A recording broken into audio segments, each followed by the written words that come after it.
Buenas noches, Carlos. Muchas gracias por la invitación, Marcela. Como estaba expresando, estoy seguro que muchos de los que están hoy en el auditorio podrían estar perfectamente parados aquí hablando del tema. Y bueno, espero que sea eso una oportunidad para tener un buen conversatorio la noche de hoy. Yo básicamente voy a tratar de hablar un poco de cómo la vacunación aporta a la eliminación de cáncer de cuello uterino.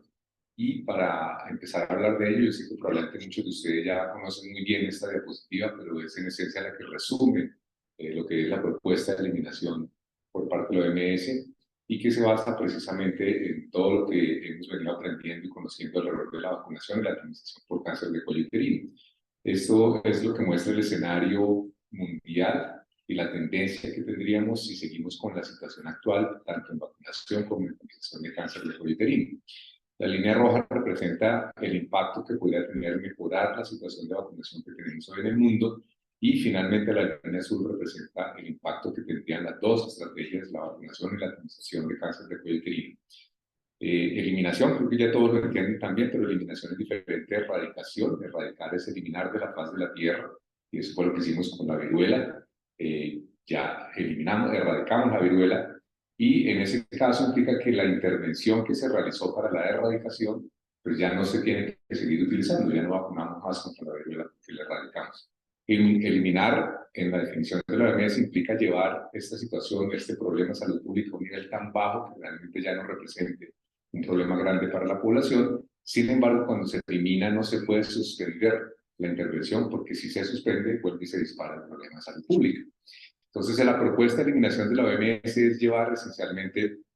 las tasas mundiales de incidencia de cáncer de cuello uterino por debajo de 4 por 100.000. Y lo que prevé la Organización Mundial de la Salud es que, utilizando las dos estrategias, alrededor del año 2060 se estaría alcanzando ese objetivo a nivel mundial. Si no se implementan las dos cosas y se incrementa solo la vacunación, estaríamos casi por encima del año 2100 alcanzando esa eliminación que se propone.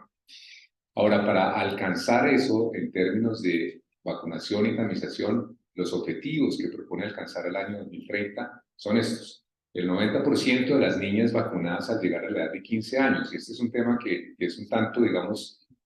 confusor, porque no se trata de coberturas de vacunación anuales de las cohortes que hay que vacunar anualmente, sino que las niñas al llegar a la edad de 15 años hayan sido en un 90% de ellas haya sido vacunada. Y calcular esas coberturas es todo un reto todavía, y creo que los países seguimos aprendiendo un poquito de cómo hacer esto. El segundo objetivo es lograr tamizar al 70% de las mujeres en la edad entre 35 y 45 años, que es donde se presenta el pico más importante de cáncer de cuello uterino, y la propuesta es tamizar con una prueba de alto desempeño, de alto rendimiento. Porque si vamos a tamizar solo 2 rondas en la vida de la mujer, necesitamos en esas 2 rondas tratar de barrer la mayoría de enfermedades que pudiéramos encontrar, y eso no lo vamos a lograr si no utilizamos una prueba de alto desempeño. Y finalmente, tratar el 90% de las mujeres que encontremos con lesiones cervicales, que es el otro punto en donde los países en desarrollo tenemos un problema importante. Noche de hoy, pues vamos a estar hablando esencialmente del tema de vacunación, y esta es la modelación que hizo la Organización Mundial de la Salud para llegar a definir esas metas. Sin embargo, hay unos elementos importantes en términos de la modelación. La modelación asumió vacunación con la vacuna no navalente, y un 90%, como ya expresamos, de la vacuna no navalente asumió el tamizaje de BPH, pasarlo de una estimación de 45% de cobertura a un 90% de cobertura y un seguimiento de 90% de las mujeres.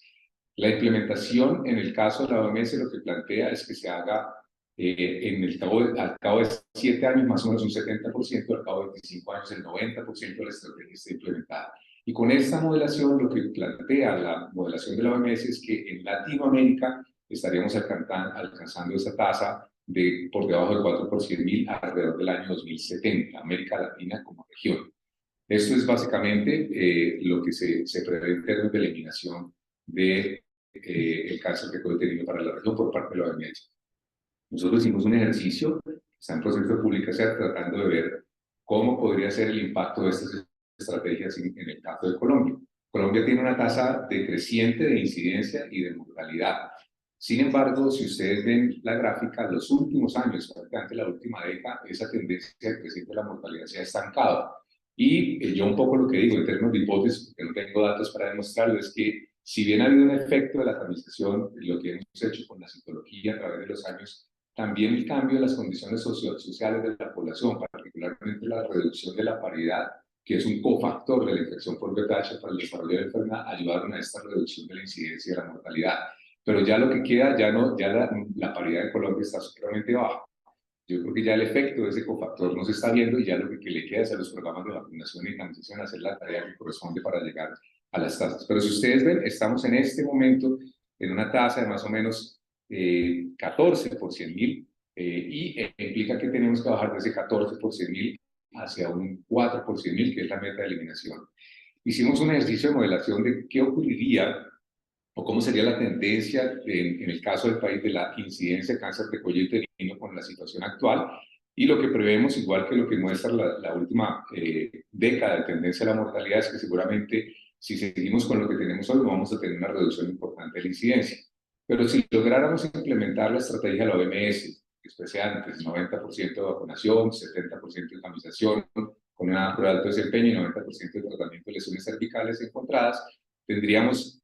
una reducción de la incidencia y estaríamos alcanzando la tasa de 4 por 100.000. Si ustedes ven aquí, no sé si tengo, hacia el año 2050, si utilizáramos las dos estrategias, si logramos la implementación de las dos estrategias en el plazo que tiene previsto la OMS.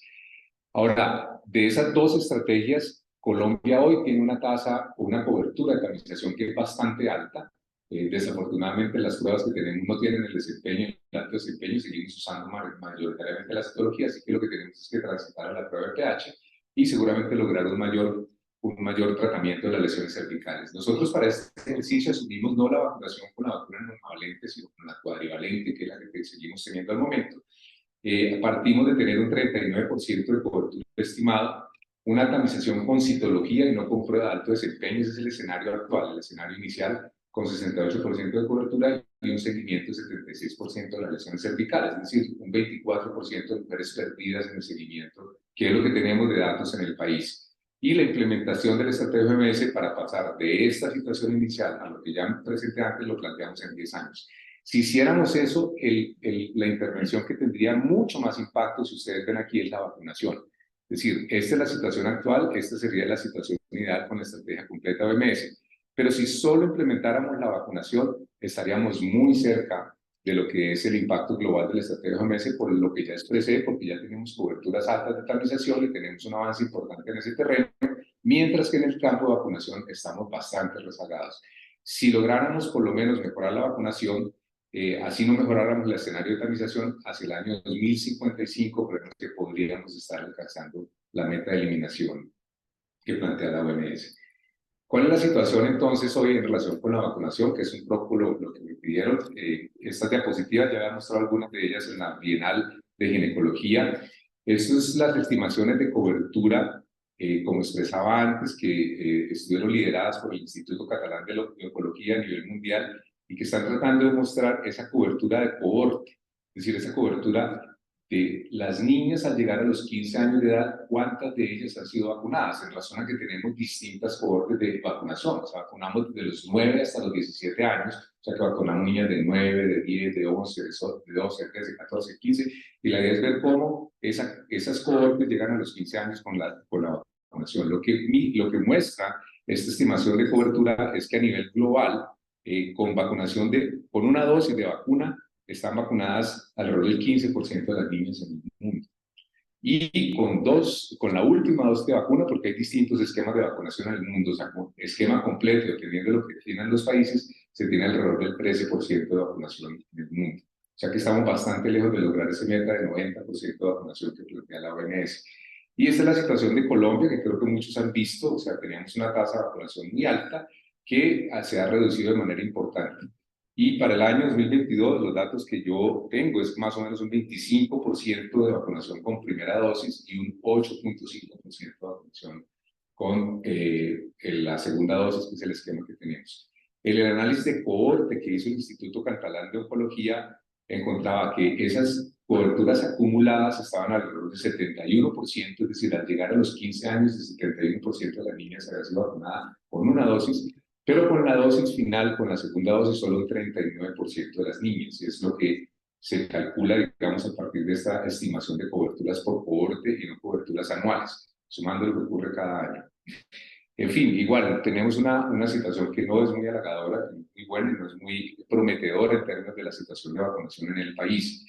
Yo creo que ustedes han escuchado, particularmente la Liga Colombiana de Lucha contra el Cáncer, el doctor Carlos Castro ha hecho un esfuerzo importante y ha mostrado cómo haciendo una intervención comunitaria podría mejorarse las coberturas de vacunación, pero también de manera desafortunada se ha visto como ese esfuerzo que muestra una mejoría grande inicial después de una intervención de manera inmediata, luego vuelve y decae si no se sostiene, digamos, el programa con un soporte importante desde el ministerio. Entonces, ¿qué alternativas tenemos para mejorar esa situación de vacunación? Y son muchas las que se ha planteado por parte de la OMS. Un tema es la reducción de costos de vacunación, de manera que se hagan más asequibles a varios de los países de bajos ingresos, que son los que tienen tasas mucho más bajas. La vacunación con una dosis, que es una de las alternativas que ya adoptó el país y que ya tomó la decisión el Consejo Nacional de Inmunización. Y las otras opciones que están aquí, no nos podemos referir mucho a ellas en razón del tiempo, es el desarrollo de más vacunas profilácticas, que tienen, digamos, dos objetivos importantes: también reducir costos utilizando un ayudante diferente al que tienen las vacunas actuales, o tratando de usar no solamente L1, la proteína mayor de la cápsida viral, sino usando L2 también, a fin de mejorar, digamos, ampliar la cobertura de tipos virales de manera similar a como lo está haciendo la vacuna nonavalente el día de hoy. Vacunas terapéuticas y la vacunación después del tratamiento de lesiones precancerosas, que España, por ejemplo, es un país que ya lo tiene incluido dentro de sus guías de manejo, vacunar a las mujeres después de que se ha hecho el tratamiento de lesiones precancerosas. Como no nos podemos dedicar a todos esos temas, yo traje algunos de ellos. Esto es algo que no sé si ya lo conocían, es Secolin, es la vacuna que ha producido China y que ya está precalificada por la Organización Mundial de la Salud. Eso es una vacuna que ya está entrando en el mercado y que seguramente va a jugar también para tratar de ayudar a reducir los precios de la vacuna en el escenario del mercado mundial. Pero los otros temas que adoptó el país, que son dos importantes, uno, el primero de ellos es la vacunación con una dosis, y allí creo que hay unos elementos de discusión que son bien interesantes. El primero de ellos es que las decisiones alrededor de la reducción del número de dosis inicialmente se estaban tomando alrededor del tema de los anticuerpos, de los títulos de anticuerpos que se producían después de una, dos o tres dosis de vacuna, y en esos análisis se mostraba que una dosis de vacuna no lograba el mismo nivel de anticuerpos que dos o tres dosis de vacuna, que es lo que muestran aquí las líneas que están viendo en color azul, verde o rojo, que son las tres dosis, las dos dosis o la dosis o una sola dosis de vacuna. Sin embargo, hay una discusión grande porque en realidad no tenemos claro cuál es el nivel de anticuerpos que confiere protección clínica. O sea, no sabemos en realidad si son títulos más altos los que confieren la protección clínica o cuál es el nivel de anticuerpos. Y hay algunos trabajos que se han centrado más en la avidez. Si en la avidez, digamos, de los anticuerpos, se ha mostrado que en ese escenario de avidez de anticuerpos no hay mayor diferencia entre dos, tres dosis o una dosis de vacuna, de manera que el punto de mira está más puesto en este momento de tratar de ver la eficacia de la vacunación frente a desenlaces clínicos como la infección persistente o las lesiones precancerosas. Y en ese escenario hay ensayos clínicos que ya han reportado resultados muy interesantes. Este es uno de los trabajos que se han hecho, particularmente en África, y está corriendo también el estudio de Guanacaste en Costa Rica, que nos ha mostrado que la vacuna nonavalente y la vacuna bivalente tienen una eficacia casi de 100% con una sola dosis de vacunación frente a un control. El control fue la aplicación de una vacuna de meningococo. Esta es una ampliación de la figura inferior. Y esencialmente lo que está mostrando esto es lo que les digo, una eficacia de alrededor del 97% para la prevención de lesiones asociadas a los BPH, a los tipos de BPH que están cubiertos por la vacuna. Y esto claramente muestra que vacunar con una dosis es mejor, es mejor que no tener ninguna vacunación. Y allí digamos que está la discusión de si en el caso nuestro, con esa vacunación que estaban mostrando del 9%, aunque la acumulada es de 30%, nos parecemos más a tener una vacunación de 2 dosis o nos parecemos más a no tener vacunación en el país. Y digamos que es un poco el razonamiento alrededor de las decisiones que se tomaron en el Consejo de Inmunizaciones. En el caso de las lesiones precancerosas, no existe realmente, bueno, pues, esto es todavía elección persistente, perdón, el caso de la comparación de dos dosis versus una dosis no existe en ensayos clínicos o no hay datos reportados todavía en ensayos clínicos controlados, de manera que los datos que vienen de análisis post-doc de los ensayos clínicos aleatorizados. Y aquí están los datos que reportó el grupo SAGE a través de la colaboración Cochrane y que fue con los que la OMS tomó la decisión de adoptar la recomendación de vacunación con una dosis. Y aquí lo que muestra es la comparación de dos dosis versus una dosis para la vacuna bivalente, en donde se muestra que no hay diferencia, digamos, en términos de la eficacia sobre infección persistente, y es infección persistente para diferentes tipos virales. Y en el caso de la vacuna cuadrivalente, lo que muestra es algo similar, ¿cierto? En términos de que no hay diferencia en la eficacia entre dos dosis y una dosis, con excepción quizás de la cobertura extendida hacia a los tipos virales 31, 33 y 45, en donde parecería que las dos dosis tienen un rango de eficacia un poco mayor. Esto es lo que tenemos en términos de eficacia para infección persistente, y en el caso de lesiones cervicales sí que no tenemos datos ni siquiera de ensayos clínicos ad hoc, sino que los datos vienen de estudios observacionales que, como ustedes ven, tienen un nivel de sesgos bastante elevado. Este es el caso de la vacuna cuadrivalente en la prevención de lesiones cervicales. Los análisis que se hacen muestran a partir de estudios observacionales es que no hay diferencia en la eficacia en la prevención de lesiones cervicales con la vacuna cuadrivalente y tampoco hay esa diferencia en la prevención de lesiones cervicales con la vacuna bivalente. Así que este conjunto de datos son los que utiliza la OMS como argumento para generar la recomendación de una dosis de vacuna. Adicional a ello, se han hecho muchos estudios de costo-efectividad tratando de mirar el impacto de reducir las dosis de vacunación. Esta es una publicación que hace un grupo de los más expertos en el mundo en los estudios de costo-efectividad, liderados por Mike G del Reino Unido, y es un resumen que se hace en la revista SPV World y que se publicó este año, en donde básicamente resumen la mayoría de los estudios que se han hecho de costo-efectividad alrededor de este tema.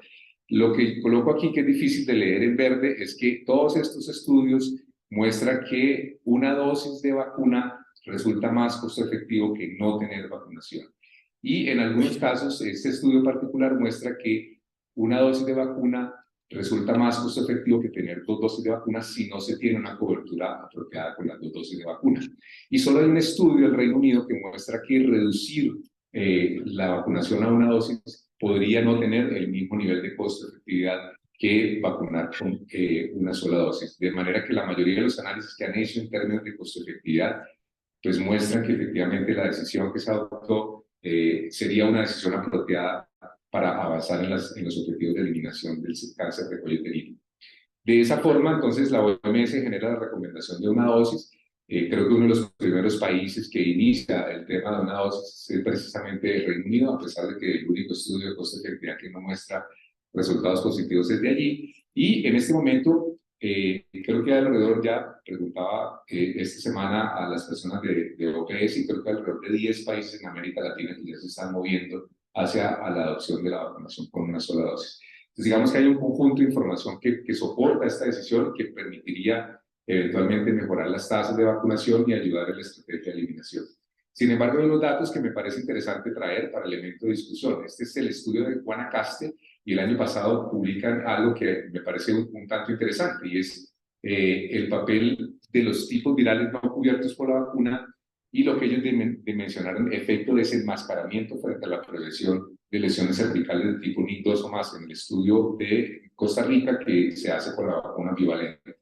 Es una tabla dificilísima de entender, pero de manera resumida, aquí están mostrando la eficacia de la vacuna a los 4 años de seguimiento y la efectividad o eficacia de la vacuna, que es un estudio clínico a 11 años de seguimiento, y lo que muestran es que la eficacia global, independientemente del tipo viral, está alrededor del 32%, la prevención de VPH 16-18 en este escenario de 4 años 53%, y en el escenario de 11 años 90%. Pero el dato, digamos, que es sorprendente es que muestran que los tipos virales, cuando se analiza los tipos virales diferentes de 16 y 18, se observa un incremento de las lesiones asociadas en la población vacunada para esos tipos virales. Si ustedes ven la eficacia es negativa, lo que quiere decir eso es que esas lesiones asociadas a esos tipos virales fueron más frecuentes en la población vacunada que en la población no vacunada. Y digamos que esto fue una discusión interesante porque siempre hemos dicho desde el punto de vista biológico y desde la evidencia clínica que no hay reemplazo de tipos virales con la vacunación, y es toda la evidencia que tenemos y que ha soportado las decisiones que hemos tomado. Ellos, digamos que persisten en la discusión del artículo en relación con ello y plantean más bien que esto puede ser un efecto de desenmascaramiento que me cuesta un poco trabajo de entenderlo, confieso, porque lo que plantean es que durante el periodo corto de seguimiento se hicieron muchas menos LIVs y muchas menos intervenciones sobre el cuello uterino, y que en la medida en que avanza el seguimiento, las mujeres han entrado a los programas regulares de tamización, se aumentaron los procedimientos sobre el cuello uterino y que entonces se están detectando lesiones que estaban allí enmascaradas por el efecto, digamos, de protección que se tenía del programa, no exactamente de la vacuna. Un argumento que es un tanto difícil de entender. Y hay otros datos que también son, digamos, van en el mismo sentido. Este es un análisis que lideró el Instituto Nacional de Cancerología, que tuve la oportunidad de participar, y que trata de mirar cuál ha sido la efectividad de la vacunación de mujeres colombianas que usamos la vacuna cuadrivalente, como ustedes saben. Y en la población estudiada, que es una cohorte de mujeres que se estableció para hacer seguimiento de ellas y ver el efecto de la vacunación, también se observa que los tipos virales diferentes de 16 y 18 tuvieron un incremento, digamos, en la prevalencia de esos tipos virales diferentes de 16 y 18, tuvieron un incremento en la población vacunada frente a la población no vacunada. Digamos que es un efecto que es parecido en términos de la misma tendencia que muestra el estudio de Guanacaste con lesiones, en este caso es prevalencia de infección. Y lo que muestra también el estudio que se hizo aquí en Colombia es que sí hay una diferencia importante entre una y dos dosis de vacunación. Hay una reducción, digamos, de la eficacia, aunque estadísticamente, si ustedes ven, no es significativa. Lo que sí es muy importante es la vacunación antes del inicio de relaciones sexuales, en donde definitivamente la eficacia se muestra de una manera diferente. Entonces, digamos que con esos temas se adoptó la decisión de vacunación por una dosis en el país. Hay algunas cosas que siguen estando allí que necesitan discusión, que necesitan seguramente avanzar en la investigación. Y la siguiente decisión que se adopta en el país es la vacunación neutra, que es la otra estrategia que se plantea como una posibilidad de incrementar las tasas de vacunación y mejorar la efectividad de la vacuna. Hay varios estudios que muestran que la vacunación neutra, es decir, la vacunación de hombres, además de las niñas, de niños, además de las niñas, mejora lo que se ha denominado resiliencia a la vacunación. Para mí un elemento importante es que resiliencia a la vacunación no es que mejore las coberturas de vacunación, sino que mejora la efectividad de la vacuna contra el VPH. Entonces, lo que se ha visto en distintos modelos es que efectivamente vacunar niños pasa a tener una tasa de una efectividad baja. Estos son lesiones evitadas. Aumenta la proporción de lesiones evitadas cuando hago la vacunación de hombres. Y en este caso en particular, que es un estudio de IARC, lo que muestra es que la vacunación, si se logran altas coberturas de vacunación, definitivamente los problemas que se pudieran tener en relación con momentos de caída de la cobertura no afectarían muchísimo la efectividad de la vacuna. Definitivamente, los otros estudios que se han hecho en relación con esto es un metaanálisis de modelos, de modelos que me parece complejo hacer un metaanálisis de modelos, pero digamos que es lo que se hace, se publica por Mark Brison en Lancet, y lo que muestra también en este caso para el VPH16, pero él reporta que los otros tipos virales tienen la misma tendencia, es que efectivamente cuando yo comparo vacunar solo niñas, que son los cuadros de color claro, versus los de color oscuro, que es vacunar niñas y niños, incrementa la efectividad de la vacunación, de manera que los datos de resiliencia parecen ser efectivamente positivos. Estos son datos, bueno, lo otro que me parece importante resaltar de esto es que estos datos de resiliencia se observan inclusive con coberturas tan bajas como 40% de cobertura poblacional. En ese caso estaríamos cercanos, digamos, con esas tasas del 30% que se estaban planteando de acuerdo con los análisis del Instituto Catalán de Oncología para Colombia.